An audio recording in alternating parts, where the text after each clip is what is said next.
कहा जाता है कि कर्ण को केवल इसलिए दानवीर नहीं कहा जाता कि उसने अपना कवच और कुंडल दान में दे दिए थे। उसकी उदारता की असली परीक्षा तो उस समय हुई थी जब वह जीवन और मृत्यु के बीच पड़ा था। कुरुक्षेत्र का भीषण युद्ध चल रहा था। युद्ध भूमि में चारों ओर शोर, धूल और रक्त का दृश्य था। उसी दौरान कर्ण गंभीर रूप से घायल होकर धरती पर गिर पड़ा। वह दर्द से तड़प रहा था, पर उसके चेहरे पर अब भी वही तेज था। उसी समय अर्जुन ने श्री कृष्ण से पूछा, केशव, आप हमेशा कर्ण की इतनी प्रशंसा क्यों करते हैं? क्या वह सच में इतना बड़ा दानी है? कृष्ण मुस्कुराए और बोले, अर्जुन, आज तुम्हें स्वयं इसका उत्तर मिल जाएगा। यह कहकर कृष्ण और अर्जुन ने ब्राह्मण का वेश धारण किया और घायल पड़े कर्ण के पास पहुंचे।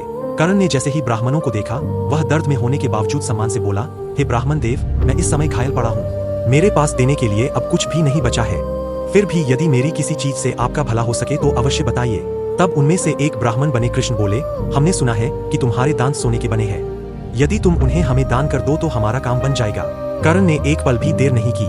उसने पास पड़ा एक पत्थर उठाया और अपने सोने के दांत तोड़ डाले।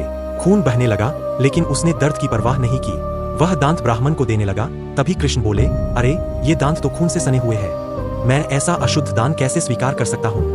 यह सुनकर कर्ण कुछ क्षण शांत रहा, फिर बोला, यदि ऐसा है तो मुझे मेरा धनुष दे दीजिए, मैं इन्हें साफ कर देता हूँ। ब्राह्मण ने कहा, अगर मैं तुम्हें धनुष दे दूं तो यह मेरे परिश्रम का फल होगा, दान नहीं। इसलिए मैं धनुष नहीं दे सकता। गंभीर रूप से घायल होने के बावजूद कर्ण ने हार नहीं मानी। वह धीरे धीरे खिसकते हुए अपने धनुष तक पहुंचा। फिर उसने एक बाण उठाया और पूरी ताकत से धरती में चला दिया। जैसे ही बाण भूमि में धंसा, वहीं से स्वच्छ जल की धारा फूट पड़ी। कर्ण ने उस जल से अपने दांत धोए, उन्हें साफ किया और श्रद्धा से ब्राह्मण को दान कर दिया। यह दृश्य देखकर अर्जुन स्तब्ध रह गया। तब कृष्ण मुस्कुराए और बोले, अर्जुन, अब समझे कर्ण को दानवीर क्यों कहा जाता है। कर्ण के लिए दान केवल संपत्ति देना नहीं था, उसके लिए दान का मतलब था अपनी आखिरी सांस तक भी किसी जरूरतमंद को खाली हाथ न लौटाना। इसीलिए आज भी इतिहास उसे सम्मान से याद करता है, दानवीर कर्ण।